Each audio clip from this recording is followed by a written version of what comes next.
வரைக்கும் கட்டன் சரியில்லை அப்படின்ற மாதிரி எனக்கு நேரம் சரியில்லையா என்னன்னு தெரியலங்க. அர்ஜென்ட்டாக கேக் ஆர்டர் வருதுன்னு அவசர அவசரமாக மாவை கலங்கி ஓடிஜிக்குள்ளே வச்சேங்க. இந்த பாலா போன கரண்ட் வந்து எனக்கு பெரிய பட்டநாமத்தை போட்டு போயிடுச்சு. சரி எப்போதான்ப்பா கரண்ட் வரும்னு என் வீட்டுக்காரர் கேட்டால் வரும் வராதுன்னு ரொம்ப காமெடி பண்ணிட்டு இருந்தான். இது சரி விட்டு வராது, இதுக்கு மேலே கரண்ட் நம்பிட்டு இருந்தோம்னா நம்ம கதை கந்தல் ஆயிருன்னு சொல்லிட்டு இப்போ என்னடா பண்ணுறது, சரி குக்கருக்கு மாற்றிடுவோம் அப்படின்னு சொல்லிட்டு குக்கரை நல்லா ப்ரீஹீட் பண்ணிவிட்டு ஓடிஜியில் இருந்த கேக்கை தூக்கி குக்கருக்கு மாற்றிட்டேன்.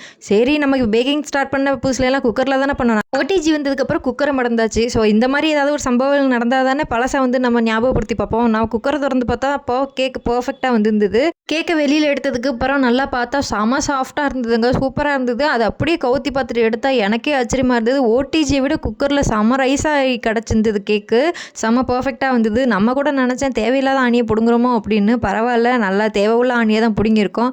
அதுக்காக விப்பிங் க்ரீம் எப்படா பீட் பண்ணுறது நினச்சிட்டு இருந்தேன். அது பக்கத்து வீட்டில் இன்வெர்ட்டர் இருந்தது. ஸோ அவங்க கிட்ட கரண்டை கடன் வாங்கி விப்பிங் க்ரீமை பீட் பண்ணிட்டு வந்துட்டேன். உங்களுக்கு இந்த வீடியோ பிடிச்சா மறக்காம லைக் அண்ட் சப்ஸ்கிரைப் பண்ணி சப்போர்ட் பண்ணுங்கள்.